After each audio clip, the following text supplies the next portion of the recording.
आप सभी को जय मसीह की। मैं पास्टर हाविल चरण एक और विषय के ऊपर मैं बातचीत करूंगा।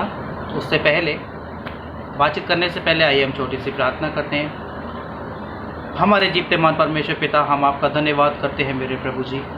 आपने पिता परमेश्वर हमको एक बार फिर मौका दिया मेरे प्रभु, आपकी इच्छा के अनुसार कार्य करने। जैसा आप चाहते पिता हमारे बीच में प्रकट करें प्रभु। जो आपने हमारे लिए रख छोड़ा है प्रभु, उसको हमारे बीच में रखें प्रभु जी। जो भोजन हमारे लिए तैयार किया है प्रभु, उसको हमारे बीच में रखें। सुनने वालों को आपके हाथों में सौंपें। सभी को आशीष यीशु के नाम में आमीन। आइए हम ज़्यादा समय ना बिताकर हम वचन की ओर चलते हैं। निकालेंगे यहेजकेल 21 अध्याय उसका 1 से 5 तक।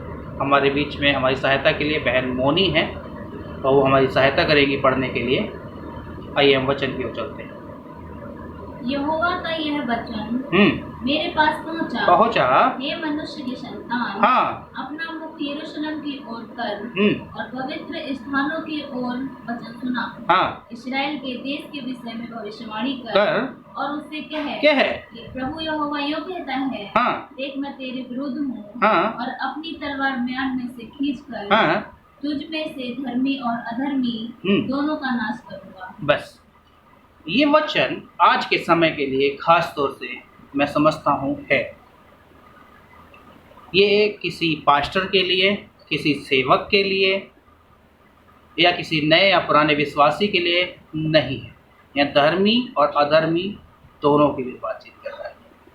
अभी संसार के लोग जो रीति निभा रहे हैं, जो काम कर रहे हैं, उससे कोई प्रॉब्लम नहीं। प्रॉब्लम यहाँ है कि मसीह के लोग मसीह में होने के बाद भी वो सारे काम वो कर रहे हैं जो नहीं करना चाहिए। ऐसा क्यों? यहाँ परमेश्वर हम धर्मियों के विरोध में क्यों? वो क्यों अपनी मयान में से तलवार निकाल रहा है धर्मियों के लिए? क्या आज हम अपनी मसीहत को जांचते हैं? क्या हम अपने आप को उस योग्य समझते हैं कि हम मसीह हैं? अगर कोई भी, ध्यान से सुनिएगा, अगर वचन हमसे बातचीत कर रहा है कि धर्मी और अधर्मी दोनों का नाश करूंगा, तो इसका अर्थ ये है कि हम में बहुत कमी है। आज हम अपनी कमियां नहीं देखते। क्यों? क्योंकि हमें अपनी आंख का तिनका नहीं नजर आता, दूसरों की आंखों का लट्ठा बहुत जल्दी नजर आता है। मैं किसी पर दोष नहीं लगा रहा, मैं इतना जरूर कहूँगा, आज अगर आप अपनी मसीहत को जांचते हैं, ध्यान से सुनिए, और हमारी मसीहत मसीह की तरह नहीं है, तो हमें अपनी मसीहत पे शर्म आनी चाहिए। और यहाँ पर जब हम आगे पढ़ते तो क्या लिखा है? इसलिए कि मैं तुझ में से धर्मी और अधर्मी सबका नाश करने वाला हूँ। धर्मी और अधर्मी सबका नाश करने वाला हूँ। इस कारण मेरी तलवार म्यान से निकलकर दक्षिण और उत्तर तक के सब प्राणियों के विरुद्ध चलेगी। तब सब प्राणी जान लेंगे कि यहोवा ने म्यान में से अपनी तलवार खींच ली है और वह उसमें फिर रखी न रखी जाएगी। ऐसा क्यों? वो कौन धर्मी है? ध्यान से सुनने वाली और समझने वाली बात है। जितने लोग अभी इस वीडियो को देख रहे हैं या देखेंगे, वो सुनकर पहले समझिएगा। थोड़ा सा सुन के मत काट देना, सुनकर समझिए वो कौन धर्मी है। अगर वचन कहता है धर्मियों के विरुद्ध तलवार चलेगी, वो कौन है? क्या हमने अपनी धार्मिकता कभी आजमाई है? हमने अपने आप को जांचा है कि ऐसा तो नहीं उस धर्मी में मेरी भी गिनती है? कि ऐसा तो नहीं मैं आज मेरे दिमाग में तो चल रहा है मैं धर्मी हूँ और वो वाला धर्मी तो नहीं हूँ जिसके विरोध में परमेश्वर तलवार चलाने की बात करता है। आइए हम एक जगह और चलते हैं। यिर्मयाह 42 अध्याय उसका 18 से 22 तक और पढ़ेंगे। यिर्मयाह, मैं फिर से बताता हूँ, यिर्मयाह 42 अध्याय उसका 18 से 22 पद तक जब आप पढ़ते हैं, इस्राएल का परमेश्वर सेनाओं का यहोवा यूं कहता है। देखिए, उस समय इस्राएल थे, इसराइलियों से बात कर रहा था। आज मैं हूं और आप हैं, जितने इस वीडियो को देख रहे हैं आप सब हैं। तो आप अपने आप को इस जगह पर रखें, इसराइली की जगह पर आप अपने आप को रखें। हाँ, यो कहता है जिस प्रकार मेरा कोप और जलजलाहट यरूशलेम के निवासियों पर भड़क उठी थी। यरूशलेम के विश्वासियों पर न, हाँ, विश्वासियों पर भड़क उठी थी। यरूशलेम पता है किसको दर्शाता है? यरूशलेम के निवासियों पर। हालेलुया। यरूशलेम एक कलीसिया को दर्शाया है जो आपस में मिले रहते हैं, जिनके मन आपस में मिले रहते हैं। क्या आज आप जिस कलीसिया में हैं, क्या आपकी कलीसिया में हर एक का मन मिला हुआ है? ये उसी धर्मी की बात हो रही है जो कहता तो है चर्च में जाके, कलीसियाओं में जाके कि मैं इस कलीसिया का, चर्च का, एक कलीसिया का मेंबर हूं, या मैं धर्मी हूं, मैं प्रार्थना करता हूं, मैं दशवांश चढ़ाता हूं, मैं सारी भेंटें उठाता हूं, सारे कामों को करता हूं और मैं धर्मी हूं। ये ऐसे धर्मियों के बारे में बातचीत हो रहा है। ध्यान से सुनिएगा। मैं फिर कहता हूं, सुन लेंगे, समझ लेंगे, बहुत आशीष पाएंगे। यरूशलेम के निवासियों के भड़क उठी थी। हाँ, उसी प्रकार से यदि तुम मिस्र में जाओ तो मेरी जलजलाहट तुम्हारे ऊपर ऐसी भड़क उठेगी कि लोग चकित होंगे और तुम्हारी उपमा देकर शाप दिया करेंगे। या मिस्र का नाम क्यों आया? मैं कुछ देर वचन को रोक के आपको याद दिलाना चाहता हूँ। यहाँ मिस्र देश में क्यों लौटने के लिए मना करता है? आप जब मूसा के बारे में देखते हैं, अभी ज़्यादा समय नहीं है, मैं आपको बता दूँ, मूसा के बारे में जब देखते हैं, परमेश्वर ने जब इसराइलियों को मिस्र देश से जब निकाला था, परमेश्वर मूसा के द्वारा लेकर आया था, उस समय परमेश्वर उन लोगों के बीच में आग का खंभा बन गया।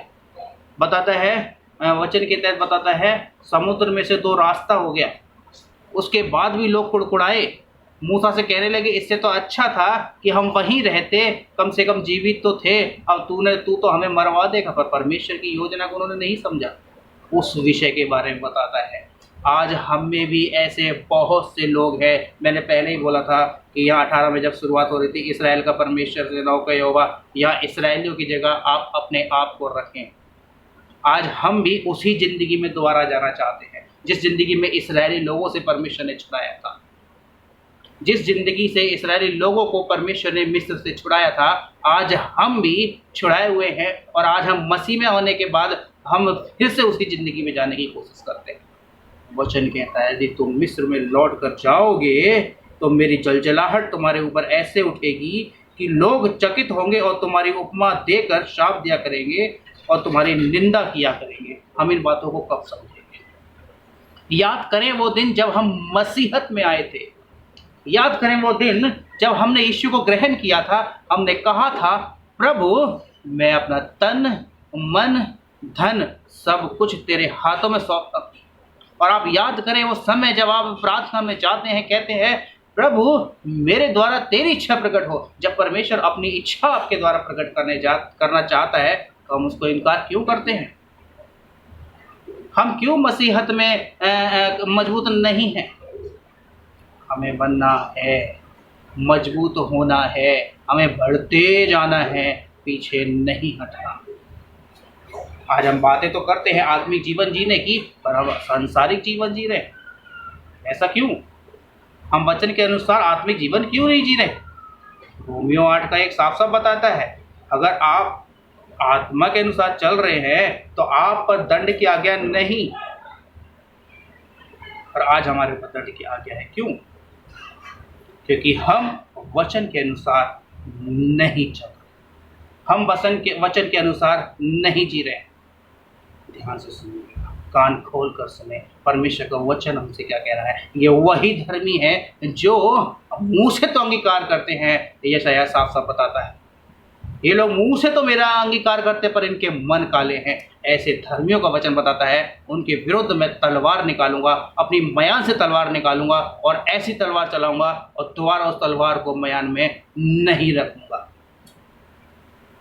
अभी अपने आप को देख, क्या हमारी मसीहत ऐसी है कि मसीह हमको देखकर कहता हो ये मेरा पुत्र या मेरी पुत्री है? आज हमें हमारी ऐसी मसीहत पे शर्म आनी चाहिए। सोचिए, मैं जब तक घूंट पानी पी लेता हूं।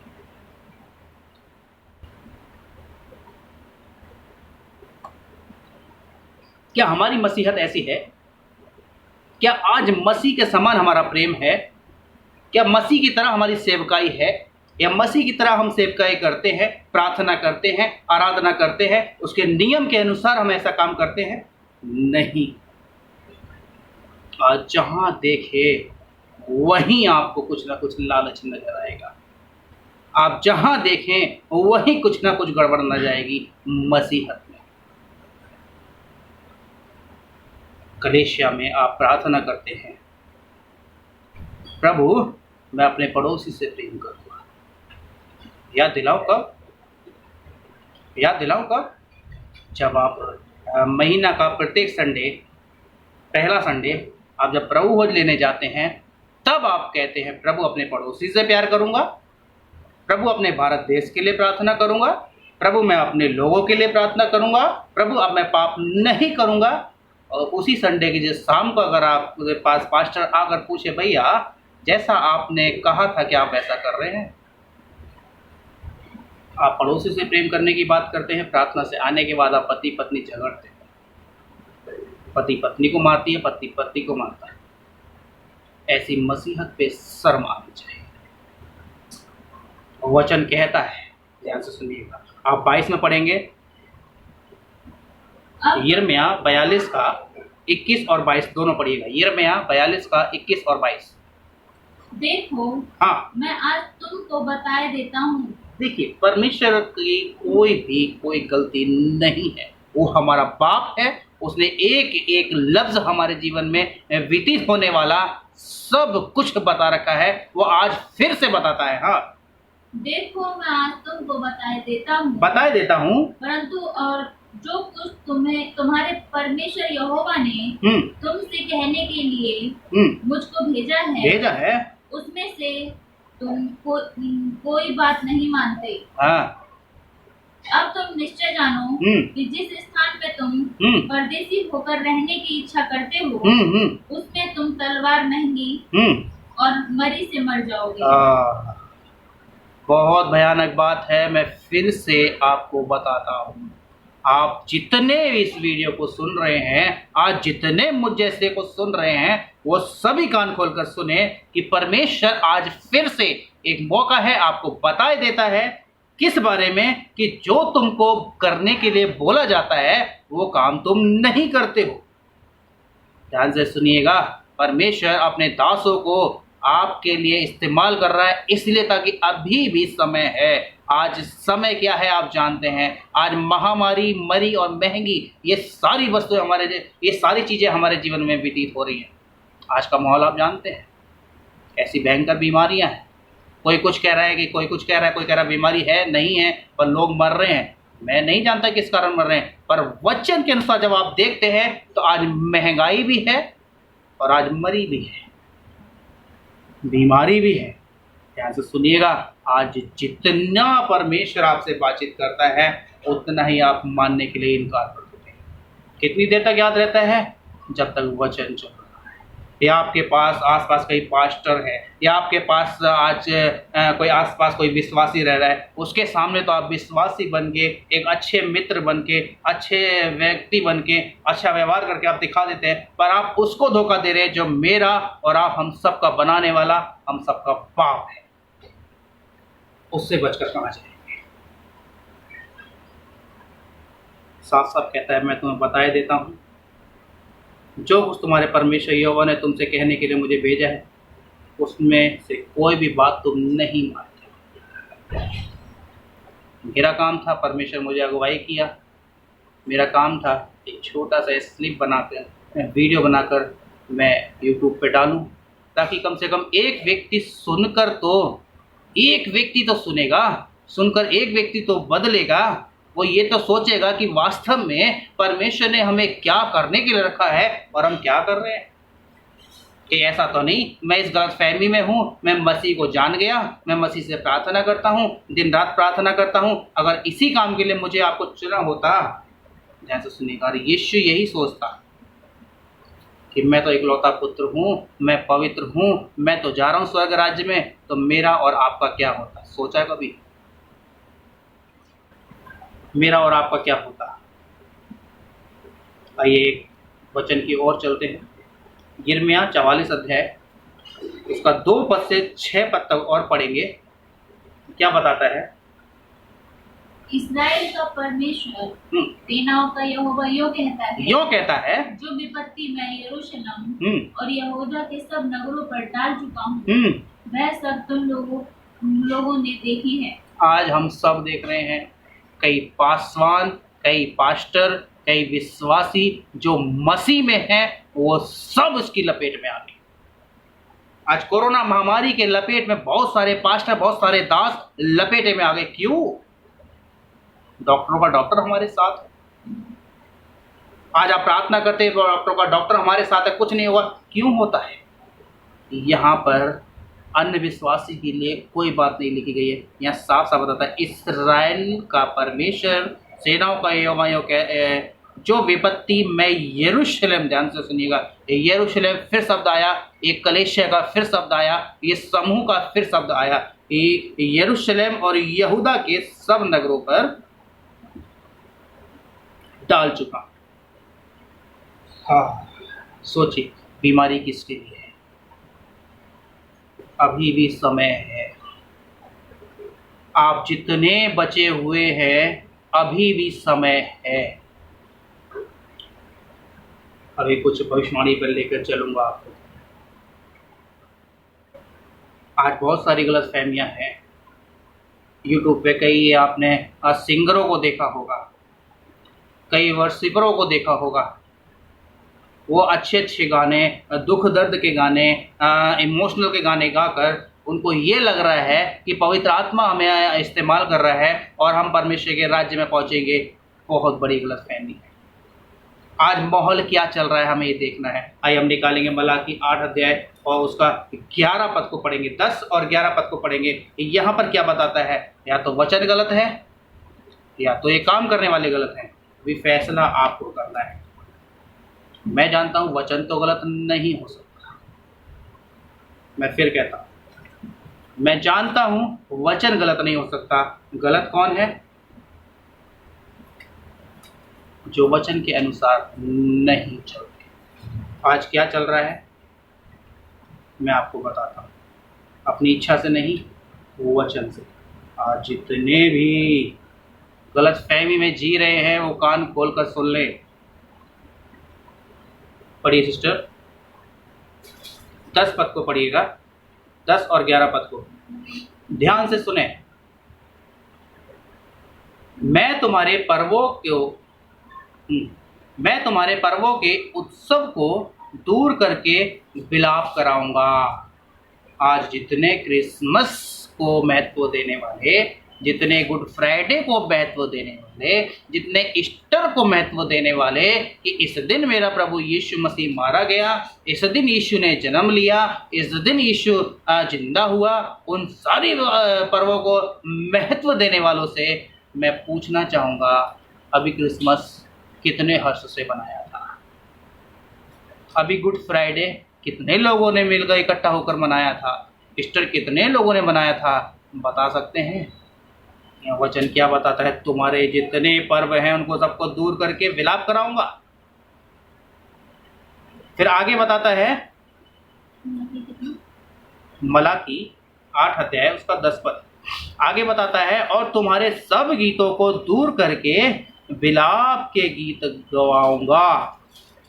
इस वचन को कहाँ लेकर जाएंगे?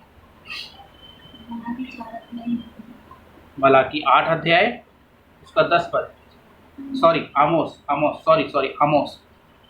8 अध्याय,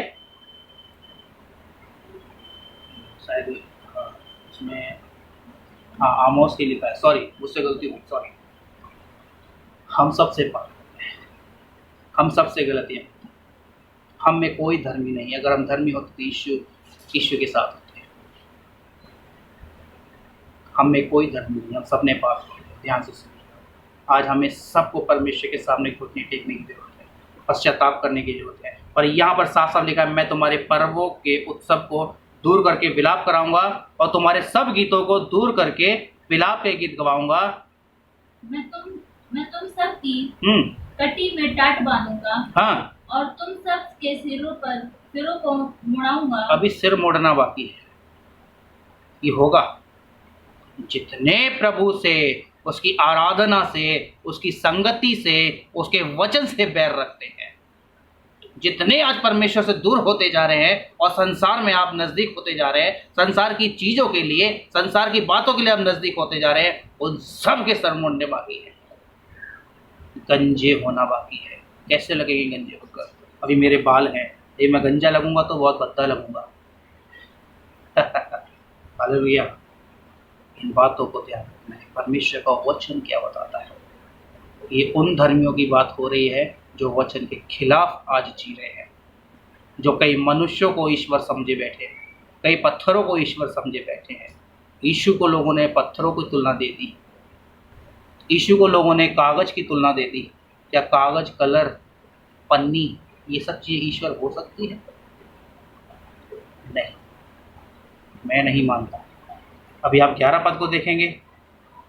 परमेश्वर यहोवा की है वाणी है। हाँ, देखो ऐसे दिन आते हैं, हाँ, जब मैं इस देश में महंगी करूंगा और उसमें ना तो अन्न की भूख, हाँ, और ना पानी की प्यास होगी, परंतु यहोवा के वचनों के सुनने की ही भूख, हाँ, प्यास होगी। बस अभी वो दिन आ गए। आज महंगी है, आज बीमारी है, आज लाचारी है, आज आप कलेशियाओं में जाके वचन नहीं सुन पा रहे हैं। क्यों? ध्यान से सुनिएगा। वचन कहता है ऐसे दिन आते हैं, वो चल रहे हैं। हम इस गलत फहमी में ना रहें। यीशु मसीह आएगा, फिर से हमारे पापा को उठाएगा, वो एक दिन आएगा, हमारे पापा को उठाएगा, हमें फिर क्षमा कर देगा। गलत फहमी में नहीं जीना है। भजन संहिता 50 अध्याय में साफ साफ बताता है, वो जब आएगा, आग उसके आगे आगे भस्म करती जाएगी, बड़ी आंधी चलेगी।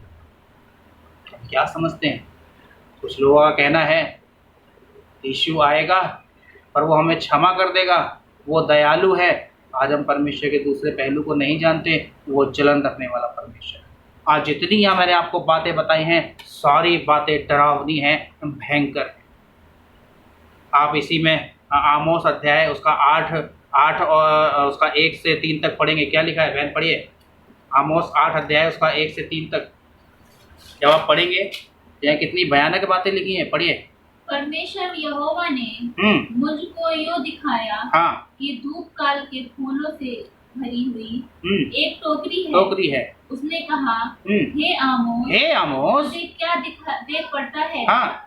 मैंने कहा, हाँ, धूप काल के फलों से भरी एक टोकरी। तब यहोवा ने मुझसे कहा, हाँ, मेरी प्रजा इस्राएल का अंत आ गया है। ध्यान से सुनिएगा, इस्राएल किसको बोलेंगे? जिसका परमेश्वर है। मेरी प्रजा इस्राएल का अंत आ गया है। मैं अब उसको और ना छुड़ाऊंगा। हाँ, अभी ध्यान से सुनिएगा, यह साफ साफ लफ्जों में फिर से पढ़ता हूँ, ध्यान से सुनिएगा। तब यहोवा ने मुझसे कहा, मेरी प्रजा इस्राएल का अंत आ गया है, मैं अब उसको और ना छुड़ाऊंगा। कान खोल कर इस बात को सुनिए। लिखा है मेरी प्रजा का अंत आ गया है, मैं अब उसको और नहीं छुड़ाऊंगा और ना छुड़ाऊंगा। कान खोल कर सुन लीजिए। जिसके दिमाग में ये बात है कि मेरा यीशु आ रहा है, मुझ पर फिर से दया करेगा, बताता है अब मैं और ना छुड़ाऊंगा। और क्या लिखा है आगे? परमेश्वर यहोवा की वाणी है। उस दिन राज मंदिर के गीत हाहाकार में बदल जाएंगे। आज जितने भी धर्म स्थल हैं, राज मंदिर जो कहलाते हैं, हिंदू, मुस्लिम, सिख, ईसाई, जिसके भी धर्म स्थल हैं, आप हर एक धर्म स्थल को देख सकते हैं। हर एक में ताला लग गया। अगर आप वहाँ जाएंगे ना आराधना करने, तो पुलिस डंडे लेकर मारेगी। जहाँ डंडा पड़ेगा हाहाकारी, जहाँ डंडा पड़ेगा हाहाकारी। जहाँ सुन लिया एक मरीज कोरोना का निकला है, वहाँ हाहाकारी। सब डॉक्टर के पास, सब हॉस्पिटल में भर्ती, हाहाकारी। ध्यान से सुनिएगा, एक एक कहा हुआ वचन पूरा हो रहा है। परमेश्वर फिर से दया नहीं करेगा। आगे पढ़िए। और शवों का बड़ा ढेर लगेगा। और शवों का, लाशों का बड़ा ढेर लगेगा। आज लोग चीर फाड़ के फेंक दिए जा रहे हैं। आगे, और सब स्थानों में वे चुपचाप फेंक दिए जाएंगे। लोग चुपचाप फेंके जा रहे हैं। जिसको देखा कोरोना, उसका चीर फाड़ किया, जो कुछ अच्छा हुआ निकाल लिया, बाकी फेंक दिया। जिस घर में जिसको कोरोना हो जाए लोग छुपा लेते हैं, मर जाए व्यक्ति तो चुपचाप दबा जाते हैं। ध्यान से सुनिएगा, आज वो रीति चली गई कि नहीं मेरे यहाँ जलता तो जलेगा, आज इसको कोरोना हो जाए चुपचाप दबा जाते हैं, चुपचाप जला जाते हैं। रिश्तेदारों को पता भी नहीं चलता। एक एक बात परमेश्वर के वचन की पूरी हो रही है, कान खोल कर सुन लें। क्योंकि ये गलत फहमी आज बहुत चल रही है कि यीशु आएगा, वो दयालु है, वो दया कर देगा। वो दयालु था, उसने दया कर दी। अभी आप जब प्रकाशित वाक्य में देखते हैं, कटोरे उंडेले जा रहे हैं। आज बहुत सारी विपत्तियां आ पड़ी हैं। कब समझेंगे? अभी समय है। अगर आप सुनकर जरा सा भी अगर आपको एहसास हुआ है कि हाँ मैं गलत हूँ, चाहे वो प्रचारक हो, चाहे वो टीचर हो, चाहे वो इवेंजलिस्ट हो, चाहे वो नया विश्वासी है, पुराना विश्वासी है, एवरीथिंग ए टू जेड, जितने लोग हैं, जितने भी इसको देख रहे हैं, वो सभी अगर आप वचन को सही मानते हैं, आप वचन के तहत अपने जीवन को परखते हैं, अगर आपके अंदर दोष निकलता है, ध्यान से सुनिएगा, तो आज आप उठने टेक कर अपने आप को परमेश्वर के सम्मुख रखें। कहें, प्रभु कि जितनी विपत्तियां हैं तूने मेरे लिए नहीं बनाई प्रभु, और मैं इसमें नहीं करना चाहता। अगर आप बचना चाहते हैं, एक ही रास्ता है, पश्चाताप। मैं अगली वीडियो में पश्चाताप के बारे में बातचीत करूंगा। तब तक के लिए आइए हम प्रार्थना करते हैं। परमेश्वर हम सभी को बहुत आशीष दें। अपनी आंखों को बंद करें, सरों को झुकाएं। हमारे जीवित महान परमेश्वर पिता, हम आपका धन्यवाद करते हैं प्रभु जी। आपने पिता परमेश्वर आपकी इच्छा के अनुसार बहुत ऐसे इस्तेमाल किया मेरे यीशु, धन्यवाद। आने वाले समय के लिए मेरे प्रभु जी हमें चौकन्ना किया, हमसे बातचीत किया, धन्यवाद। अभी बहुत से लोग प्रभु जितने इस वीडियो को देखा है प्रभु जी, जिन्होंने सुना है, समझा है, उनके लिए प्रार्थना करते हैं। और भी अद्भुत रीति से प्रभु उनसे बातचीत कर मेरे प्रभु जी। जितने लोग प्रभु यीशु जी इस वीडियो को नापसंद करते हैं, उनके लिए भी हम प्रार्थना करते हैं मेरे पिता परमेश्वर, उनके समझ बुद्धि ज्ञान को खोल दे प्रभु। अभी भी जैसा आपने वचन से बातचीत किया, अभी भी हमारे पास समय है। हम अपने गुनाहों को, अपने अपराधों को माने प्रभु, और आपसे प्रभु जी वो सारी आशीष से पाए प्रभु जो आपने हमारे लिए रख छोड़ी है। आपका धन्यवाद करते इस बात यीशु के नाम में, आमीन। सभी को जय मसीह की।